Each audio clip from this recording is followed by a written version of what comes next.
जब शोषण जो है गले तक आ जाता है ना, तब हर किसी को लगता है कि भाई अब तो जान बचा लेनी चाहिए। तो हमें जो है ना तो जो है कांग्रेस पे भरोसा है, क्योंकि 55 साल वो राज कर चुकी है, ना हमें बीजेपी पे, जो उसका लगातार 10 साल का उसका कार्यकाल हमने देख लिया है। इन्होंने सारी क्षेत्रीय पार्टियों को खाने का काम किया है। लेकिन मनुवाद के इतने षड्यंत्र हैं, हमारे दिमागों में कभी षड्यंत्र चलते ही नहीं है, और ये तो सिर्फ काम ही षड्यंत्र बनाने का करते हैं। दिल्ली में बीजेपी कांग्रेस जो है पनपने नहीं दे रही है क्षेत्रीय पार्टियों को।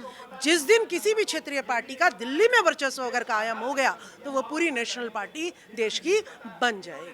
हर क्षेत्र में हमारी पार्टी है, हर राज्य में हमारी पार्टी है, संगठित अलग अलग नाम से है। और जिस दिन ये इकट्ठी हो गई ना, तो उस दिन जो है मारने की जरूरत नहीं है, ये मुक्का दिखाने की जरूरत है, भाग जाएंगे सारे। संगठित हो जाएंगे जिस दिन हमने टीवी का बहिष्कार कर दिया और ईवीएम का जो है ना, ईवीएम की मशीनें तोड़ दी, तो अपने आप संगठित हो जाएंगे। जब देश मेरा, जब मिट्टी मेरी, जब संसाधन मेरे, जब हाथ मेरे, तो वोट मेरी, तो राज भी मेरा ही होना चाहिए। नमस्कार, मैं ब्यूटी गिरी। एनडीए और इंडिया देश में दो महागठबंधन है जो मिलकर सरकार चलाती हैं, इलेक्शन लड़ती हैं। लेकिन अब जो है बहुजनों को लगातार एक सवाल पूछा जाता था कि बहुजनों के पास ऑप्शन नहीं है, तो अब जो है ऑप्शन आ गया है और तीसरा गठबंधन बना है राष्ट्रीय परिवर्तन मोर्चा। बताइए इसमें कौन कौन शामिल है, क्या कुछ आज बातें हुई हैं, थोड़ा समझाइए। देखिए, इसमें जो है मेन आपको मैं बता दूं कि आज राजकुमार सैनी जी जो एक्स एमपी कुरुक्षेत्र रहे हैं और जिन्होंने बीजेपी की भरी थाली जो है 2019 में ठुकरा के कि अगर आप हमारे लोगों के हक अधिकार को खाओगे तो मैं आपकी गुलामी करने वालों में से नहीं हूं। और वामन मेश्राम जी जो सामाजिक क्रांति के योद्धा रहे हैं और जिन्होंने इस देश को जो है इतिहास बताने की जो है इतने दृढ़ता से कोशिश की है कि हम उनको फॉलो अगर करें तो कोई हम पे केस भी नहीं कर सकता है, क्यों, और उनकी बातें जो है साइंटिफिकली जो है प्रूवन है। तो इससे इस देश में दोबारा से जो हमारा खोया हुआ इतिहास है, जो देश का खोया हुआ जो गौरव है, वो हमें जो है वामन मेश्राम जी से सीखने को मिल रहा है। और दोनों ही अड़िग हैं, दोनों ही अड़िग हैं, ना ये बिकने वाले हैं ना ये टूटने वाले हैं, ये मरने में मर जाएंगे, लेकिन अपने असूलों से समझौता करने वाले नहीं है। तो सवाल ये उठ रहा है कि एक तरफ एनडीए है, एक तरफ इंडिया गठबंधन है, कांग्रेस वाली इंडिया, और एक तरफ बीजेपी वाली एनडीए। उस बड़ी पार्टियों से आपका जो ये तीसरा गठबंधन है कैसे लड़ेगा? देखिए, जो ये कांग्रेस है, जो बीजेपी है, इन्होंने सारी क्षेत्रीय पार्टियों को खाने का काम किया है, ठीक है। तो अब जो है कांग्रेस का इंडिया क्या है, उसमें कांग्रेस अपना वर्चस्व बनाए हुए है, पूरा होल्ड रखे हुई है। तो अभी भी वो सोच रही है कि हम नीतीश को खत्म कर दें, अखिलेश को खत्म कर दें, मायावती को खत्म कर दें। लेकिन जो है अब बहुजन समाज को खत्म करके, क्या हम लोग नहीं देख रहे हैं जनता कि 90% अगर हमारे नेताओं को ये लोग खत्म करेंगे तो हम इनको खत्म कर देंगे।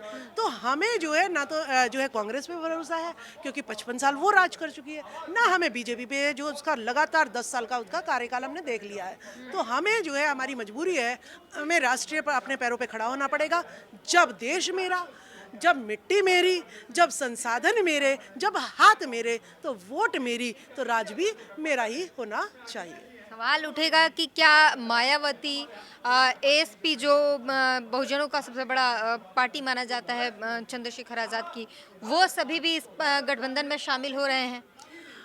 देखिए, बिल्कुल जो है हर किसी को जब शोषण जो है गले तक आ जाता है ना, तब हर किसी को लगता है कि भाई अब तो जान बचा लेनी चाहिए। तो जान बचाने ये भी थोड़ा दिन अगर इधर उधर भी होंगे तो बाद में इन्हें पता लगेगा कि भाई तीसरा मोर्चा जब उठेगा, धीरे धीरे पेड़ बड़ा होगा, जब उसमें फल लगेंगे तो सारे ही फल लेने के लिए जरूर आएंगे। ये है जो है प्रकृति का नियम है। अखिलेश यादव के लिए क्या कहेंगे? लगातार उनके बयान बदल रहे, कभी कहते हैं हम फोन नहीं उठाते, अगर हमें पता होता है धोखेबाज कांग्रेस है, कभी मिल जाते हैं, फिर बोलते हैं कि हमें फिर कुछ बयानबाजी लगातार। देखिए हमारे लोगों की मजबूरी क्या है, बहुजनों की मजबूरी क्या है। बहुजन समाज पार्टी राष्ट्रीय पार्टी होते हुए भी क्षेत्रीय पार्टी होने में क्यों जो है वो तिलमिला रही है, क्योंकि हमारे पास अभी जो है मीडिया पे कब्जा नहीं है, जो टीवी हर घर में बैठा हुआ है उस पे हमारा कब्जा नहीं है। दूसरा, बैंकों पे हमारा कब्जा नहीं है, तीसरा जो है हमारे न्यायालयों पे हमारा कब्जा नहीं है, तो कार्यपालिका पे हमारा कब्जा नहीं है, विधायिका पे हमारा कब्जा नहीं है,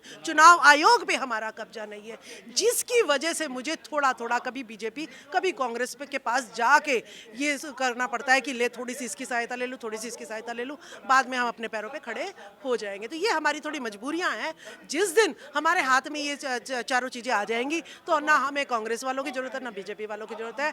ये बहुजन समाज के 90% वोट है और ये 90% वोट 33 भी अगर % डालते हैं तो भी हमारी सरकार है। लेकिन समाजवादी पार्टी अखिलेश यादव की जो पार्टी है वो अपने आप में बहुत बड़ी पार्टी है, युवा उनके साथ है।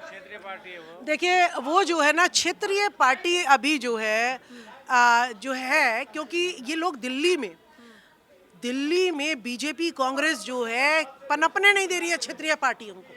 जिस दिन किसी भी क्षेत्रीय पार्टी का दिल्ली में वर्चस्व अगर कायम हो गया तो वो पूरी नेशनल पार्टी देश की बन जाएगी।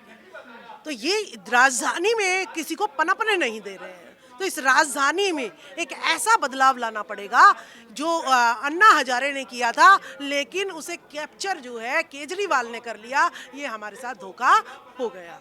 तो हमें जो है दिल्ली में ऐसी सत्ता परिवर्तन करनी पड़ेगी कि पूरे देश में उसका आगाज होगा। तो बहुजन समाज पार्टी जो अभी गिरावट उसमें आया, पतन आया है, वो पतन अगर नहीं होता, अगर दिल्ली में हमारी सरकार बन गई होती तो। अगर देखा जाए तो बहुजन समाजवादी पार्टी चाहे समाजवादी पार्टी हो, चाहे एएसपी हो चंद्रशेखर आज़ाद की, इन तीनों पार्टियों के पूरे देश में उनके वोटर है कुछ %, अगर इन तीनों को मिला दिया जाए तो क्या वो 85% है वो एक साथ नहीं आएगा? देखिए मायावती जी और मुलायम सिंह यादव जी तो पहले भी एक हुए थे, लेकिन मनुवाद के इतने षड्यंत्र हैं, हमारे दिमागों में कभी षड्यंत्र चलते ही नहीं है, और ये तो सिर्फ काम ही षड्यंत्र बनाने के करते हैं। तो उन षड्यंत्रों में आपस में कहीं ना कहीं हमारी लड़ाई झगड़े हो जाते हैं और हम जो है ऊपर वालों के षड्यंत्र समझ नहीं पाते, आपस में लड़के बैठ जाते हैं। इसी की क्षति जो है हम जो है कमी जो है भुगत रहे हैं और कुछ भी नहीं है। अभी के समय में जो है कोई बहुत बड़ी पार्टी आप लोग के गठबंधन में शामिल नहीं हुई है, जिसके कारण जनता तक ये बहुत बात पहुंची नहीं है, बहुत कम रेंज में पहुंची है, लेकिन बहुत कम रेंज में। तो क्या कितने % के वोटर हैं जो आपके पास? एक उंगली है, इसकी ताकत नहीं है आपके मुंह पे तमाचा मारने की, लेकिन 5 उंगली एक हो गई, ठीक है, तो तमाचा जरूर जोर से लगेगा, और ये बंद हो गई तो क्या होगा, मुक्का नाक ही तोड़ देगा। ठीक है, हर क्षेत्र में हमारी पार्टी है, हर राज्य में हमारी पार्टी है, संगठित अलग अलग नाम से है, और जिस दिन ये इकट्ठी हो गई ना तो उस दिन जो है मारने की जरूरत नहीं है, ये मुक्का दिखाने की जरूरत है, भाग जाएंगे सारे।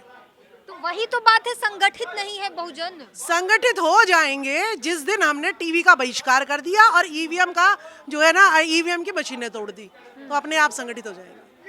तो ये राजबाला सैनी है, बहुजन शेरनी है, इन्होंने पूरी जो है रणनीति बता दी किस तरीके से जो है बहुजन एकत्रित होगा। और अब जो तीसरा मोर्चा बना है, तीसरा गठबंधन बना है एनडीए और इंडिया के बाद, जो है अब सभी बहुजन जो पार्टियां हैं छोटे मोटे वो एक साथ मिल गए हैं।